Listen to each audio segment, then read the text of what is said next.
we're going to a different economy, and we're going to be learning more about that as we go. But clearly, we're learning that things can be done from remote locations. We're learning that technology can replace people even more than we thought. We're not going back to the same economy. We're recovering, but to a different economy, and it'll be one that is more leveraged to technology. And I worry that that is going to make it even more difficult than it was for many workers. In Silicon Valley, and my friends who work in technology know that what we did to the manufacturing workers, we are now going to do to the retail workers, the call center workers, the fast food workers, the truck drivers, and then even bookkeepers, accountants, insurance agents, lawyers, and on through the economy. So what happened to the manufacturing workers is a very clear sign. This effort. And China has big plans for this. They intend to seed their digital yuan into the global environment by giving it away to visitors at next winter's Olympics. When they arrive at the airport, they're going to get yuan digital wallets. They're going to receive digital yuan. They're going to use it throughout their visits to Beijing, and then they're going to take it back to their home countries. They see this as a huge advantage. Why? Because who controls the underlying protocols, who controls the underlying standards of the future of money will control the future of money. I'll be meeting personally with Taliban leaders in the not too distant future. And we'll be very much hoping that they will be doing what they say they're going to be doing. They else to do that work, and that'll be the Taliban. And it could be surrounding countries. There are many countries that surround Afghanistan that can help. We're 8,000 miles away.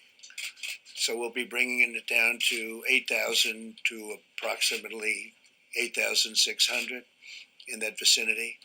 And then we'll make our final decision some point in the fairly near future. But this was a very spirited agreement. There was a lot of talk. There was a lot of everything. They've been trying to get this for many years, and just it's time. So I just want to thank everybody. I want to congratulate everybody. I really believe the Taliban wants to do something to show that we're not all wasting time. If bad things happen, we'll go back. I let the people know we'll go back, and we'll go back so fast, and we'll go back with a force like nobody's ever seen. And I don't think that will be necessary. I hope it's not necessary. Is a Taliban takeover of Afghanistan now inevitable? No, it is not. Because you have the Afghan troops have 300,000 well-equipped, as well-equipped as any army in the world, and an air force, against something like 75,000 Taliban. It is not inevitable. Mr. President, thank you very much. Your own intelligence community has assessed that the Afghan government will likely collapse. That is not true. Can you please clarify what they have told you about whether that will happen or not? That is not true. They did not reach that conclusion. So what is the level of confidence that they have that it will not collapse? The Afghan government and leadership has to come together. They clearly have the capacity to sustain the government in place. And do you see any parallels between this withdrawal and what happened in Vietnam, with some people feeling... None whatsoever. Zero. What you had entire brigades breaking through the gates of our embassy. 6, if I'm not mistaken. The Taliban is not the North Vietnamese army. They're not remotely comparable in terms of capability. There's going to be no circumstance where you see people being lifted off the roof of a embassy of the United States from Afghanistan. It is not at all comparable. So the question now is, where do they go from here? That the jury is still out. But the likelihood there's going to be the Taliban overrunning everything and owning the whole country is highly unlikely. Welcome to the Crypto Teacher. And guys, I come back with that video just to make you think. We have Trump and Biden on the same page when it comes to Afghan. But guys, we know this is the narrative they want to build up in order to bring China, the dragon, to the forefront, and Babylon fall. Also, the billionaires are getting all the Bitcoin. Don't have weak hands, because remember, when it comes to the New World Order, it's all planned out. Y'all have a wonderful day. You don't think that some of the volatility that we've seen, it wasn't that long ago, again, that Bitcoin was under 30, albeit just slightly, and now it's had a great bounce back, that just puts some people off, and not just novices either.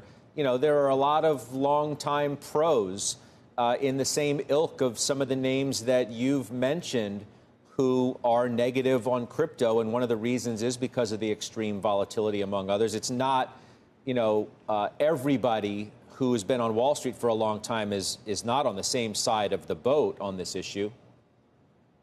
Well, listen, you're right, Scott. It is an emerging market. It is an emerging asset class. I'll take you back to the late 90s when Amazon came public. It came public on May 15th, 1997. A $10,000 investment in Amazon at that time is worth approximately $21 million today, if not a little more than that. And yet Amazon was subjected to probably 8 or so moves where it was down 25 to 50%, one move where it was down 80 to 90%. And the point being is Amazon was growing and scaling pursuant to Metcalfe's law. There were lots of fear and uncertainty and doubt. There was even a Barron's cover story that said Amazon.bomb. But look at Amazon today. And I think if you look at Bitcoin, it's in its early innings. There's about 125 million people that are part of the Bitcoin universe, 46 million or so in the U.S. If Kathy Wood is right, and I believe she will be, there'll be 1 billion users of Bitcoin by the end of 2025. And I just want you to think of the magnitude of that. There'll be lots of volatility, but take a step back from that chart. It's mostly asymmetric upside volatility, but you have to ride that wave if you believe this story and the effects of Metcalfe's law, the networking effect associated with Bitcoin. The most powerful person in the world is the storyteller. The storyteller sets the vision, values, and agenda of an entire generation to come. Steve Jobs.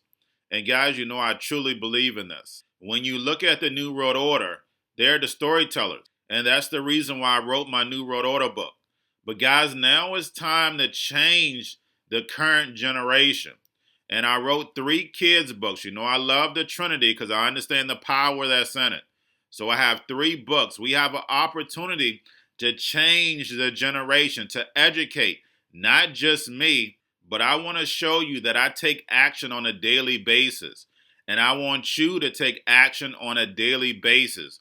Whether it's your job, whether it's in your community, we have an opportunity right now to educate the masses. I posted this on my Twitter account. Please share, but this is a short clip of the 3 books. There's going to be a clothing line and action figures. Please get these books for your kids, nephews, cousins, friends, so therefore we can start the re-education now. Because as we see, the 4th Industrial Revolution foundation is definitely here. Robots, algorithms, drones, taking humanity out the picture. We have to re-educate. But let's get into the video. Part 1. King Joshua and Grandma Tam save the village. Part 2. King Joshua and Grandma Tam save New York from COVID-33. Part 3. King Joshua and Grandma Tam goes to China. It's mandatory to get part 1, part 2, and part 3 of this series. It's time to re-educate Generation Z.